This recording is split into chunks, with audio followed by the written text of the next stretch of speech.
You know, when we talk about AI in school, the conversation almost always gets stuck in the same place. Is it a helpful tool, or is it just a new way to cheat? Well, today, we're going to look at a whole new framework that moves way beyond that simple debate. We're talking about 3 different levels of using AI, not just to get stuff done, but to actually become a better thinker.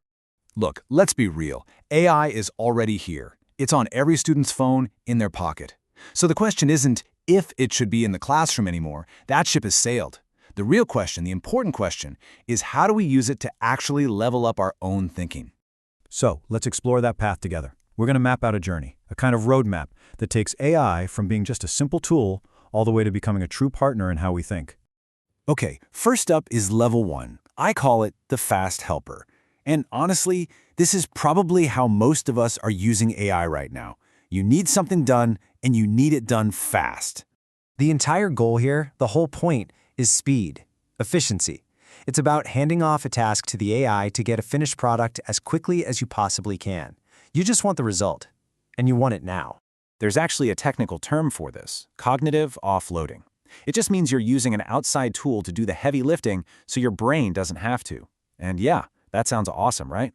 But there's a real danger here.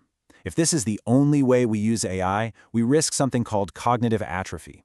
It's like a muscle. If you stop using your thinking skills, they can get weak. In a typical level 1 prompt, it looks exactly like this. It's a straight-up command. Write an essay about photosynthesis. The student is asking for the final product. The focus is 100% on the what, with zero thought about the how. So if we break it down, the strengths are pretty obvious, right? Speed, productivity, you get it done. But the risks are huge. The student ends up just being a passive bystander, their understanding of the topic is paper thin, and the AI isn't really enhancing their effort, it's just replacing it. All right, now for level 2. This is where things get really interesting. This is a massive leap because we stop asking the AI to do the work for us, and instead we start asking it to challenge the work we've already done.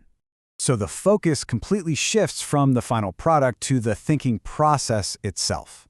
At this level, the student does the hard work first. They write their own arguments, they build their own essay, and then they bring in the AI, almost like a sparring partner, to poke holes in it and find the weak spots. And what's so cool is that this isn't just some new tech fad. It actually connects back to this classic learning theory from a psychologist named Lev Vygotsky. He called it scaffolding. The idea is you give a learner temporary support to help them reach a level they couldn't get to on their own. In this case, the AI is the digital scaffolding. And just look at how the prompt evolves. It's not a command anymore. The student isn't asking for an answer, they're asking for feedback on their own work. This is the start of a real conversation. The absolute key here is how the student's role changes. They're no longer a passive consumer. They're an active thinker who owns their own arguments. And all of a sudden, mistakes aren't just failures anymore. They become these incredible opportunities to actually learn something. And that brings us to the highest level, the holy grail of this whole thing, level 3, the thinking partner. Now, the focus makes one last really profound shift, away from the task and onto the thinker behind the task. This isn't about getting one essay done better. This is the long game. This is about using AI to look in the mirror and analyze your own thinking habits, your biases, your blind spots over time. This all builds up to this incredibly powerful idea called metacognition. Sounds fancy, but all it means is thinking about your own thinking. And that's the ultimate goal of level 3. You're not just fixing one little mistake in an essay. You're trying to understand and change the very thought process that led you to make that mistake in the first place. I mean, look at this prompt. It's incredibly sophisticated. The student is now using the AI as a true analytical partner, asking for deep insights into their own mind. This is how you get real, lasting intellectual growth. Now, as you can see, this is a long game. This takes patience, it takes reflection. This is not something you do the night before the deadline. The goal completely shifts from what did I learn about this topic to what did I learn about how I think. And the teacher's role, it changes too. They become more of a mentor, guiding that whole reflective process. So let's just quickly recap that journey we just took. We've seen this incredible evolution from a really simple command to a deep, profound question about ourselves.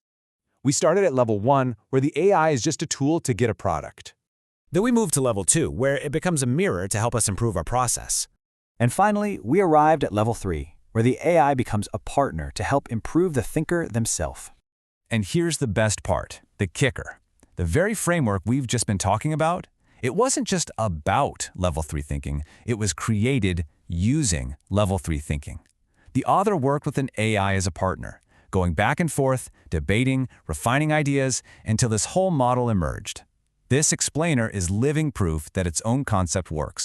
So that leaves all of us with a really powerful choice. The next time you open up that chat window, are you just going to ask for an answer, or are you going to dare to ask about how you think?